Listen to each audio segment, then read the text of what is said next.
Hello friends, and welcome to a video lecture on topic S2.4 from Models to Materials. Our guiding question for today: what role do bonding and structure have in the design of materials? These are our understandings for the day. Please note that there are a couple content statements from this topic that I'm going to save for our organic chemistry unit. These are both about polymers, which I think make more sense when we've been talking about some organic molecules first. And our objectives for today: we are going to take a look at the vanArkel-Ketelaar bonding triangle that helps us to classify bonds as being ionic, covalent, metallic, or something in the middle. We're going to look at some generalizations about bonding and properties. Then we're going to look at some super interesting examples of exceptions to those generalizations: silicon, aluminum chloride, and then some alloys. And here's our vanArkel-Ketelaar triangle. It is section 17 of the data booklet, should you want to open up that data booklet and take a look. It is going to graph electronegativity difference of the two atoms involved in a bond on the y-axis. The x-axis is the average of the electronegativities of the two atoms in any given bond. We can look at the ionic versus covalent percentage of these bonds. The bigger the electronegativity difference, the more ionic it is. The lesser the electronegativity difference, the more covalent it is.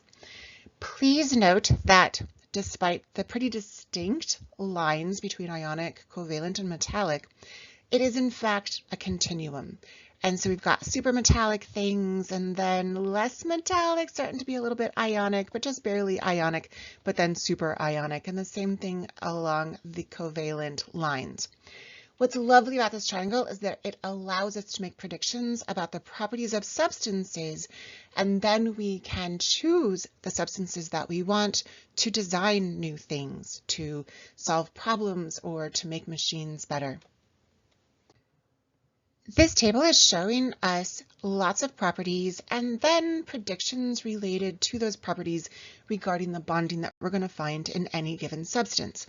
For example, if I have a metallic structure, probably going to have some pretty high conductivity, but also really low volatility. We have talked about the great majority of these properties already in our last couple lecture videos. We haven't talked about brittleness. This is basically just the opposite of malleability. So metals are malleable, which means that they are not brittle, whereas ionic structures, those lattices, are going to be more brittle, less malleable. Susceptibility to corrosion: this is the likelihood of a substance rusting. Metals in the presence of water and oxygen are far more likely to rust, whereas a covalent network solid like silicon or diamond, probably not going to see a lot of rusting happening. Two other interesting properties that vary amongst our different types of bonds are elasticity and plasticity. Elasticity is the ability to get bent or pulled or stretched, but then return to your original shape. So a rubber band would be considered elastic. You can pull on it, you let it go, it goes back to its original shape and size. Metals tend to have more plasticity, so you can bend it and it's going to stay in that new bent form. And even though we can often predict properties of substances based just on the type of bonding present, sometimes there are variations. And our vanArkel-Ketelaar triangle lets us know when to expect some of those variations. For example, let's look at this group of potassium halides. Potassium is a metal, and we're going to bond potassium to the group of halogens. Halogens are here. We're going to look at the same group of halides bound to silver. Silver is also a metal. It's a transition metal. It's here on the periodic table. So the electronegativity of potassium is 0.8. The electronegativity of fluorine is 4.0. That means that the difference in electronegativity for these two atoms is going to be 3.2. If I were to graph that on my y-axis, it is right there at the tippy top. My average electronegativity for these two atoms is going to be 2.4. 2.4 is about here, so my point of intersection is going to be at the tippy top of the ionic piece of my vanArkel-Ketelaar triangle. This guy is super ionic. It has a pretty high melting point. Notice that as I increase the size of my halogen, our melting point decreases. That's because the electronegativity is going to get lower and lower, which means that the difference is going to get smaller and smaller. The average is also going to get smaller and smaller. We're still going to stay in that ionic part of the triangle, but this is not as ionic as is this. Therefore, the melting point is declining just a little bit. However, when we look at our silver halides, the trend is not the same. We are instead going to be looking at an electronegativity of silver equal to 1.9, twice that of potassium. Fluorine is still at 4.0. The difference in electronegativity is going to be only 2.1. We're here on our y-axis. The average electronegativity is only about 2.95. Now we're way over here. Notice that we are, oh my goodness, in polar covalent land. This guy is going to have a much lower melting point because it's a little bit more covalent than it is ionic. Another substance that has some properties that you would not expect given its type of bonding is silicon.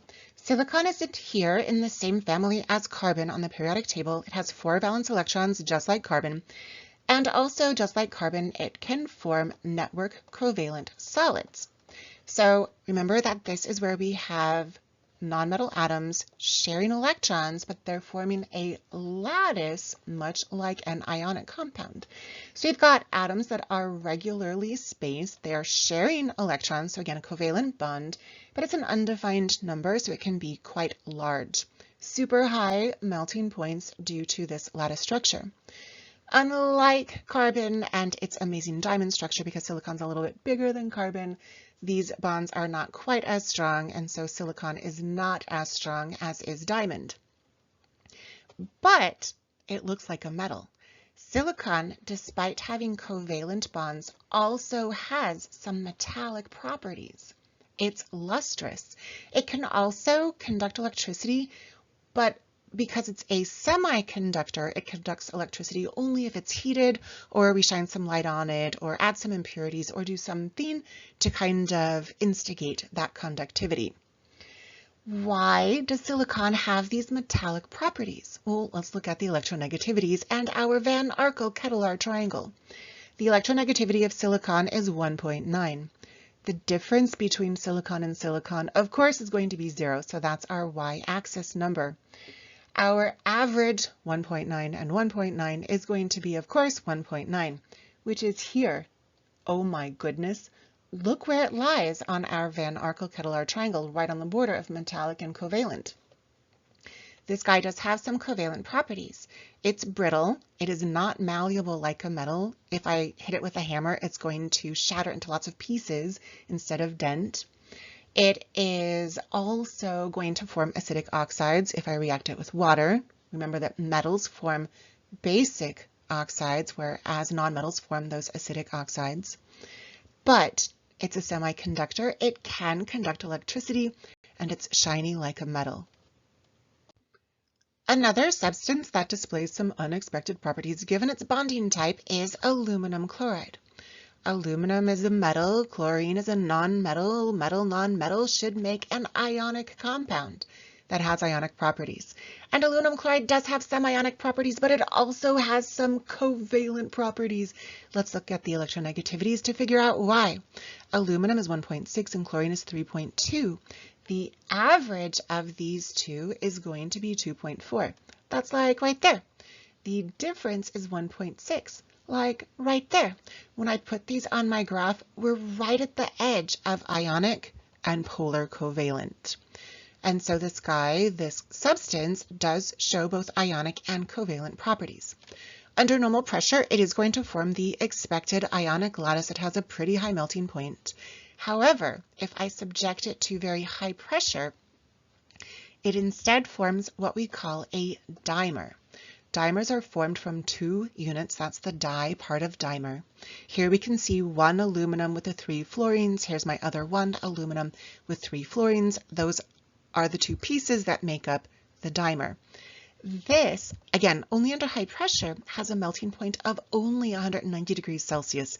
That is really low for something that we would expect to be covalent. Interestingly, it also is soluble in nonpolar solvents. Usually, ionic compounds will dissolve in water, which is quite polar. Aluminum chloride will dissolve in nonpolar solvents.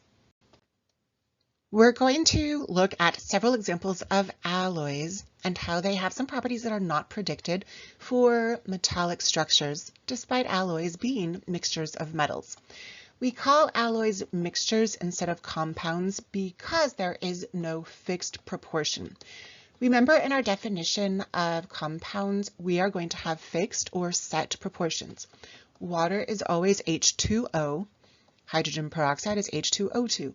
Despite these having both hydrogen and oxygen, the different proportions lead to different compounds. That is not true of alloys. Brass is a mixture of copper and zinc. Sometimes I have a little more zinc, sometimes I have a little less zinc. It's still brass, and so there is no fixed proportion. Therefore, it's a mixture, not a compound.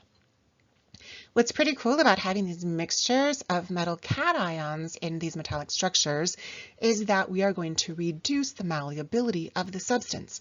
Remember that malleability of metals is due to the sea of free electrons flowing around all those metal cations, and if I pound a piece of the metal, we can just shift entire rows of cations over because of the multi-directionality of the forces of attraction between the sea of electrons and those metal cations.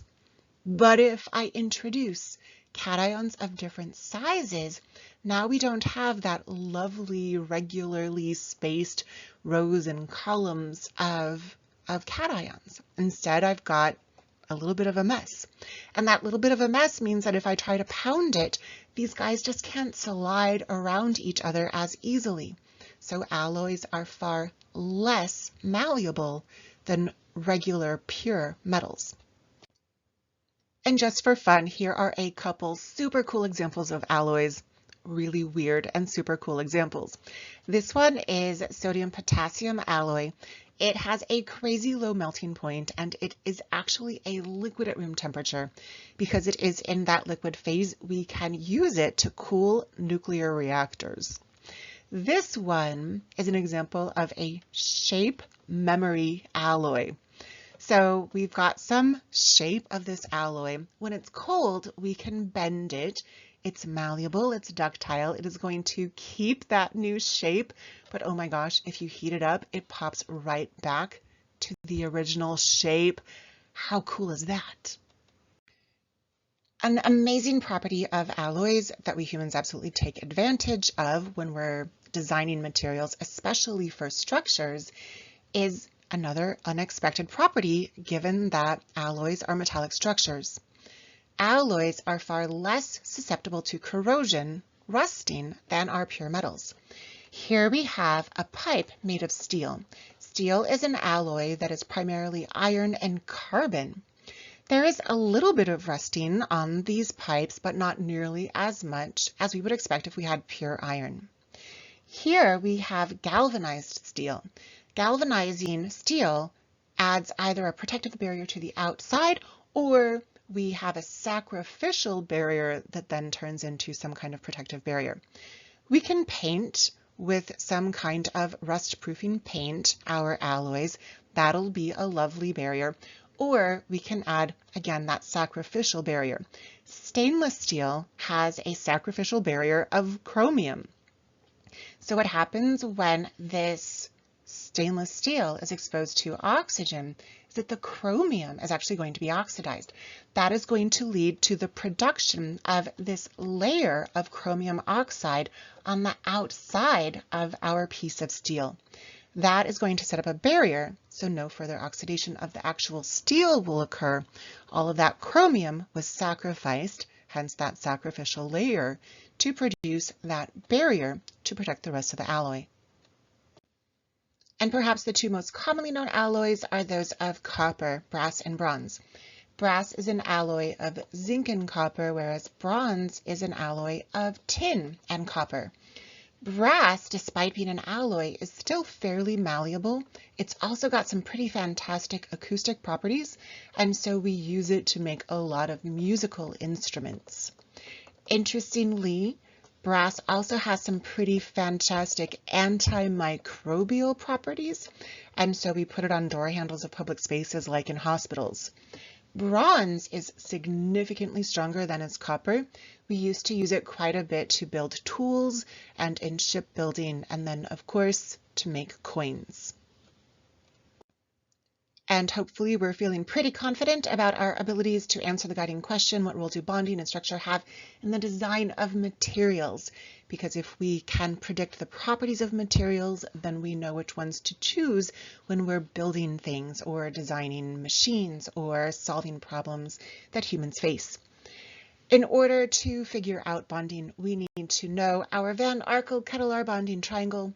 We talked about some generalizations of bonding and properties, and then all those super interesting exceptions, silicon, aluminum chloride, and that set of alloys that we looked at today. Great work, my friends.